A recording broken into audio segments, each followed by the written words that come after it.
আমি মেসে থেকে রেডি হয়ে বাড়াচ্ছি, তো রুমে থেকে বাড়ালাম।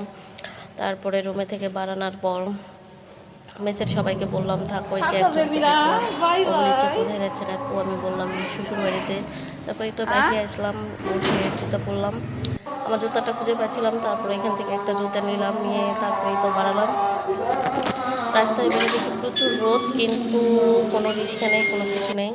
তারপরে এখানে দাঁড়ালাম, দাঁড়িয়ে থাকা একটু যে রিস্কা আসলো। তারপর রিস্কা মামার সঙ্গে গল্প করতে করতে আমার গন্তব্যস্থলে পৌঁছে গেলাম। গন্তব্যস্থলে পৌঁছার পর তারপরে হচ্ছে খুচরা টাকা ছিল না, তারপরে একটু ওয়েট করলাম। করার পর অনেকখানি রাস্তায় চলাফেরা করলাম। তারপরে তো একটা শুক্রবারের রাস্তা